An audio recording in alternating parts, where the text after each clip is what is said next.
Hey guys, hope you're all doing well. Now for today's video, we're going to be discussing the most recent addition to InGen's list. A dinosaur that has so far only been featured in one chapter of the Jurassic World saga, Battle at Big Rock.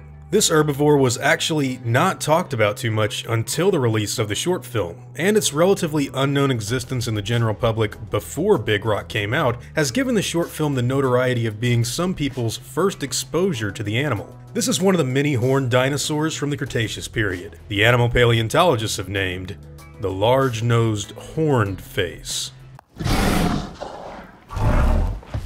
Nasutoceratops was a member of the Ceratopsidae family, and it was discovered in 2006 during the Kaiparowitz Basin project. Named by Eric Carl Lund in 2010, the Nasutoceratops holotype specimen included fossils such as a nearly completed skull, a few partial dorsal vertebrae, and even skin impressions. Now, two of the most interesting traits that the Nasutoceratops have are its big protruding snout and, of course, its long bull-like horns. Paleontologist David Hone has even characterized these brow horns to looking similar to that of modern cattle. Curving in a horizontal fashion instead of pointing straight out like Triceratops, it's not really hard to see why he'd say something like that. Now, the nasal bones of this animal feature internal cavities, which some consider to be pneumatic excavations. What makes this so interesting is the fact that no other ceratopsian is believed to have pneumatic nasals such as this animal. Pair this with the fact that the brow horns of Nasutoceratops make up for about 40% of the skull's length, and you see that the dinosaur was quite weird looking to say the least. The bone core length of these brow horns could be up to 457 millimeters, making them the longest of any centrosaurian we currently know of. The skin impressions of Nasutoceratops were found near the left shoulder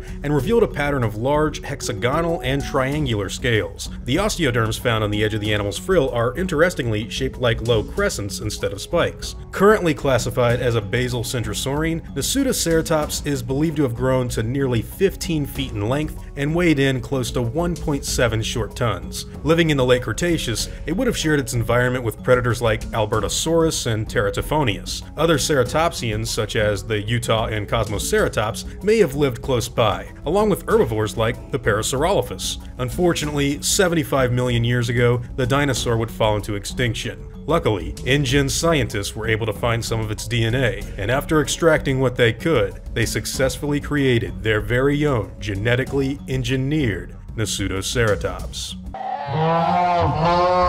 Something's wrong. Jurassic World's Nasutoceratops is believed to have been bred sometime after Masrani's acquisition of InGen. While not explicitly stated at any given point in the series' history, evidence suggests that it was at one point in time a resident of the island known as Isla Nublar. But after being captured by Ken Wheatley's men, the dinosaur would later find its new home in the wilds of Northern California after escaping from the Lockwood estate. In the Jurassic World short film, Battle at Big Rock, we're given our first initial look at the new dinosaur, and it is here where we can see some pretty interesting attributes in the InGen animal. For starters, the animal's feet differ from what is typical of a fossilized ceratopsian, since they are elephant-like in structure instead of protruding forward like the extinct Triceratops. Now, since their only current physical appearance comes without a specific size chart or bright exposure to light, it's hard to say how big and colorful the animals are in Battle at Big Rock. However, I'd say the current best guess would be that they're slightly larger than 15 feet long and adorned with a reddish color in the face, as well as a darker body all around. They do have scales, but we can't really tell if they're hexagonal and triangular in shape like the fossilized counterparts. Interestingly, the male variant of the Nasutoceratops is considerably larger than that of the female,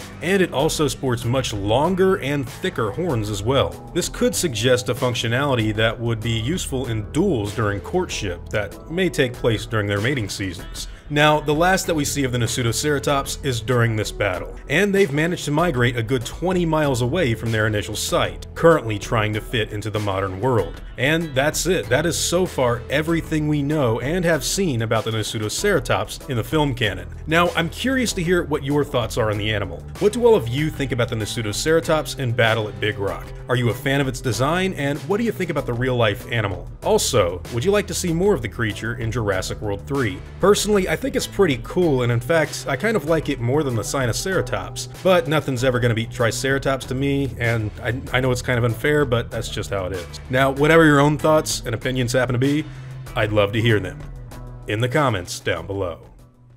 Now, before I go, I'd like to thank all of my game wardens. as well as all of my InGen executives. I'd also like to thank all of my park workers and InGen hunters as well. It really means the world to me that all of you guys enjoy what I do so much, and I'm extremely thankful to have all of your incredible support. Now I'd like to thank all of you for watching today's video, and hope you all enjoyed the content. If you feel like I deserve it, I'd appreciate the like, and hope that you'll consider subscribing if you're interested in hearing from me again. See you all in the next one, guys, and as always, take it easy.